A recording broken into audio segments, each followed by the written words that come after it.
When we ended the last session, we're talking about the family tree situation where adultery tends to happen in families.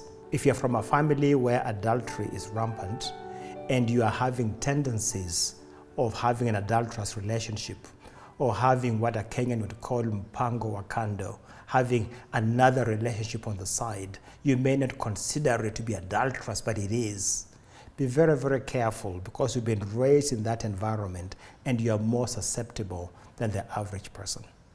We're going to be looking at another scenario here, the mixed family vacation or team building situations.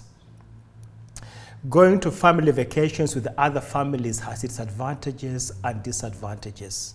I've spoken to marriage and enrichment groups from various churches where couples, 5 or 6 couples, have met for 15 to 20 years and they know each other very well and their children have grown together. And they go on family vacation every year. But in that setting, because they know each other so well, the guard is down. And there they are, playing volleyball in the swimming pool. There they are, dressed in clothes that leave a lot of body parts exposed, but nobody is alarmed because after all, you are at the coast and it's warm and everybody's in a swimsuit. Just because you are friends does not mean you cannot be excited by viewing the body of another. And men are very susceptible. You are playing with your colleagues and their wives and their breasts are bouncing up and down and you're thinking, they are not thinking anything about it. Their breasts should be bouncing up and down. But for you, a little fire is being lit within you. Is that happening to you? We have observed that in marriage enrichment groups in church, we have observed that affairs can be ignited after 10 or 15 years of meeting together. And usually they get ignited during the family vacation time. Or during team building at work. In the office, everybody is dressed formally. But the whole purpose of team building is to break some of the barriers that are experienced in the office. And so there you are, dressed differently, playing together, carrying each other. Did you notice the touch factor there? You are carrying each other. And you are running and sweating.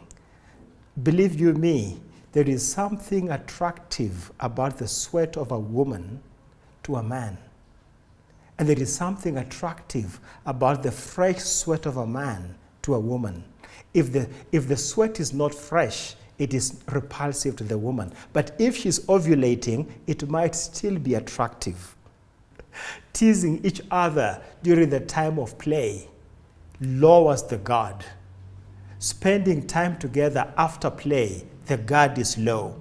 When people are spending personal time together, everybody understands that it's because the barriers in the office have been removed.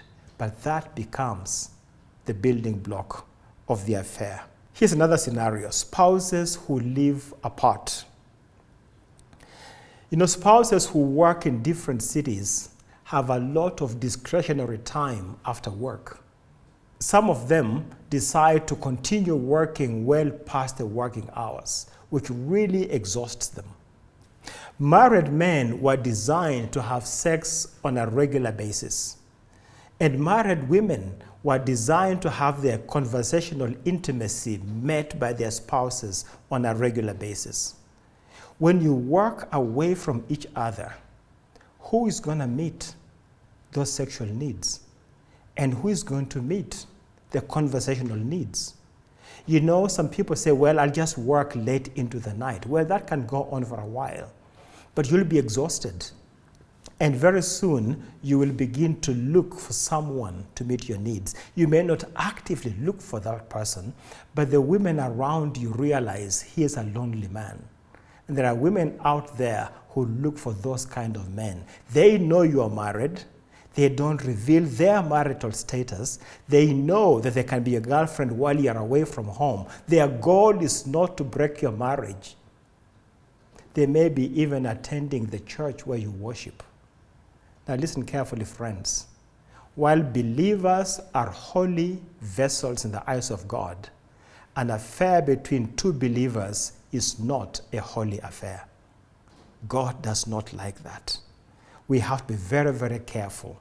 When you have time on your hands, discretionary time, and anonymity because of working away from each other, you have time, anonymity, money.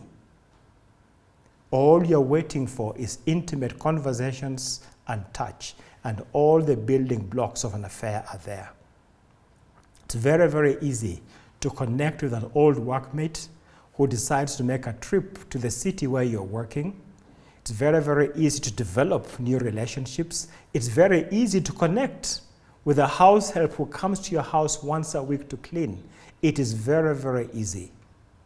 When I was growing up as a young believer, I was told that there are variables and constants in life.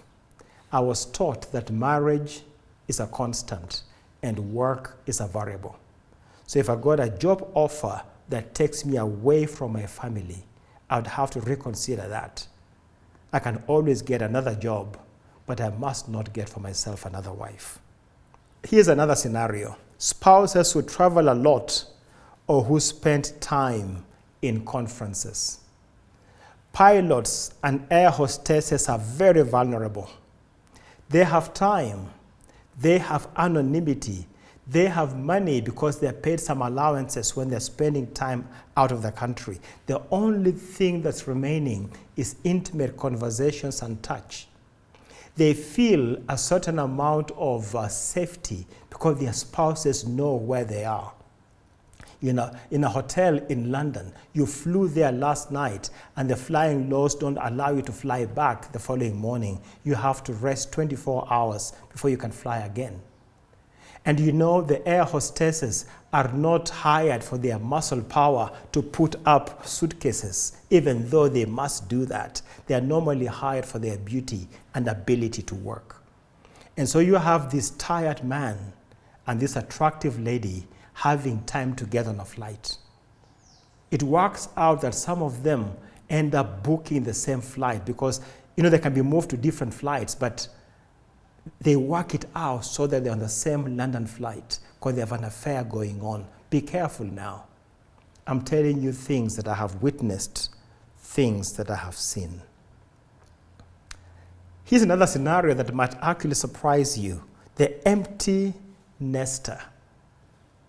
We've been empty nesters for the last 8 years. And some of you young ones watching this are thinking, empty nester, you must be old. Is there any possibility there could be a problem? See, if your marriage has been child-centric, revolving around children, when these children leave and you have the empty nest, you can become very vulnerable. One or both spouses can feel completely lost. They don't have an identity anymore if in fact they are being identified by their children. And in looking for new identity, if they go to the wrong place and they have this counselor or person servicing their needs in the wrong place, it's very, very easy for an affair to develop. They must be taught to turn back to the Lord who services their primary needs before turning to another person to service their needs. This is the time when the couple must get back together and spend a good amount of time together. If your wife was focused on children and you are focused on work, when those children leave home, the two of you will have very little in common. So you need to be working through that and making sure that you take good care of each other.